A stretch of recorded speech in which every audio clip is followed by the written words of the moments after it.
Hey everyone, welcome back to my channel. Today we are talking about the Bible and science and can the two actually coexist? So we're going to ask the hard questions, and by the end of this video, not only will your faith be stronger, but you will have further evidence that all earth sings the Lord's praises. So here are the questions we ask. How can I trust the Bible if the earth looks ancient? Was Noah's flood real, or is that just a myth? Are humans really just glorified apes, or are we truly something special made in the image of God? And can I believe Genesis without checking my brain at the door?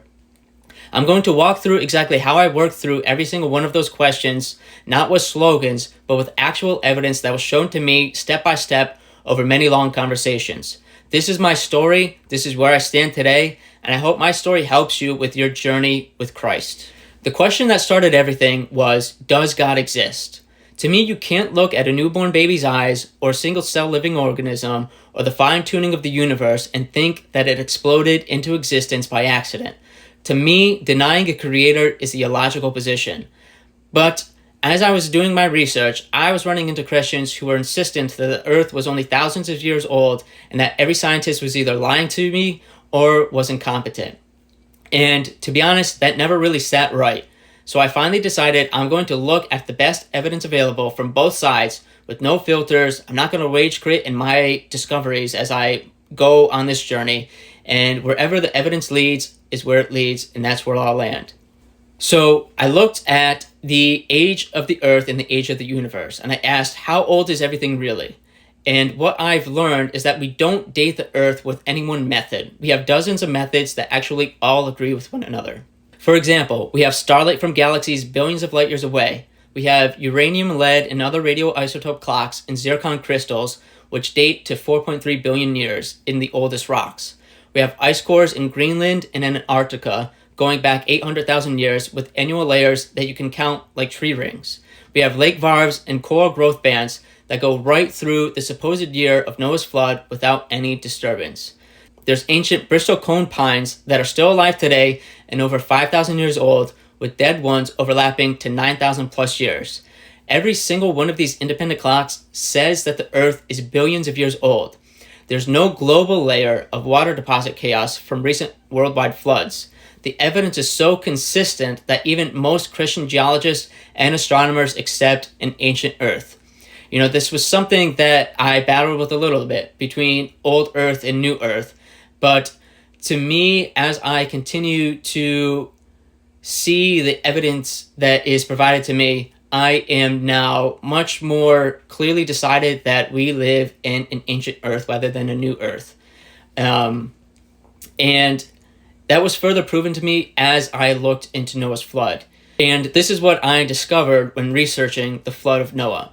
What I observed is that the flood was local, it was absolutely massive, and it was 100% historical. So around 2900 BC, something catastrophic did happen in southern Mesopotamia in what the Bible calls the plain of Shinar. Archaeologists have found a thick, clean river clay layer, sometimes about 2 meters deep, covering the ancient cities of Ur, of Uruk, of Kish, of Shuruppak, all at the same time.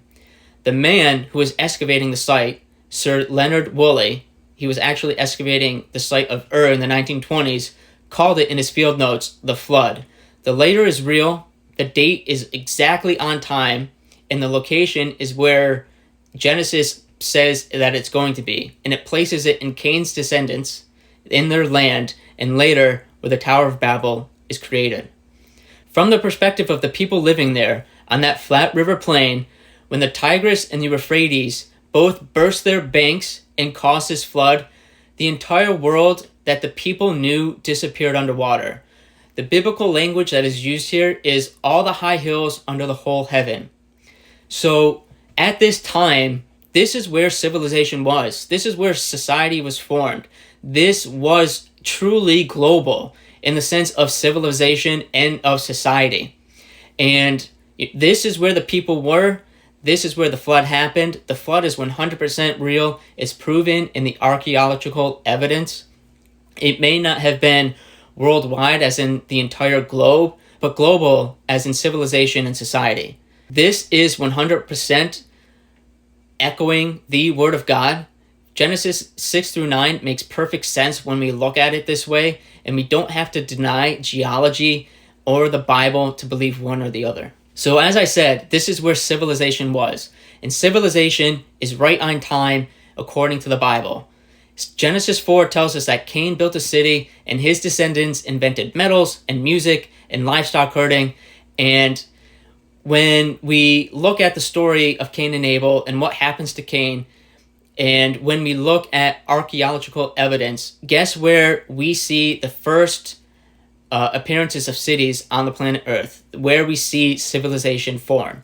You guessed it, southern Mesopotamia, from 4200 to 3500 BC, around that time. And we see ancient writings starting as far back as 3300 BC in southern Iraq. So this global flood that happened in that region where civilization and society actually were is consistent with the Bible, and it is consistent with what geology tells us. The Bible isn't late, it's dead on the money, and it is proof that the Word of God is ever real. So now let's get into humans and great apes. And we need to ask, how different are we really? So for years, we have been told that humans and chimps are 98 to 99% identical, that we're basically upright apes. Then the complete study in 2023, 2025, the ape genome came out, and the honest number is more like 90% when you count for every letter, every insertion, every deletion, and every rearrangement in the DNA sequence. That's 200 to 320 million letters that are not the same. That is an ocean of genetic difference. Plenty of room for God to shape a body from the dust while using that shared primate template for the physical frame. And that shared broken genes, these vitamin C genes, this egg yolk genes, these viral scars that we have that make us comparable to the primate counterparts of ours, these are deliberate marks from a common toolkit that God used when he created the primate kind.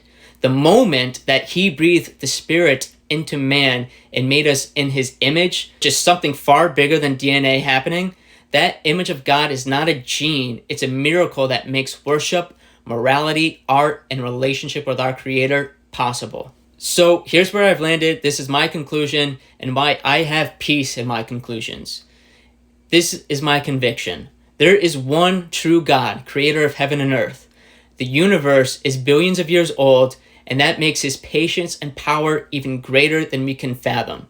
Noah's flood was 100% real, it was regional, and the civilization-ending judgment in Mesopotamia around 2900 BC, exactly as archaeology shows and as exactly what we see in scripture, the global flood. Adam and Eve were 100% real people. They were historical people whom God uniquely formed and ensouled. Human beings are not animals with better brains. We are the bearer of the Lord God, his image, his likeness. Genesis 1 to 11 is the inspired, the true word of God, not a modern science textbook, but far more profound than one can ever be created. And lastly, Jesus Christ is Lord. He died for my sins, he rose from the dead, and he's coming again. None of the above touches that in the slightest. I no longer feel like I'm choosing between the Bible and science. Rather, I feel like I'm finally reading both books the way the author intended. Science following God's design. If you're in the middle of the same wrestling match with your faith, here's my encouragement. Ask every question, follow the evidence wherever it leads. God is not threatened by zircon crystals, flood layers in Iraq, or DNA sequencing. He wrote both stories, and they do not contradict. They harmonize when we listen carefully. The heavens still declare the glory of God, and the flood story and the ruins of Ur still declare his judgment and his mercy, and the image of God in every human face still declares that you are loved beyond measure. Thank you for letting me share my story with you. If this helps even one person breathe easier and love Jesus more, it was worth every minute. God bless you all. I appreciate you listening. Bye for now.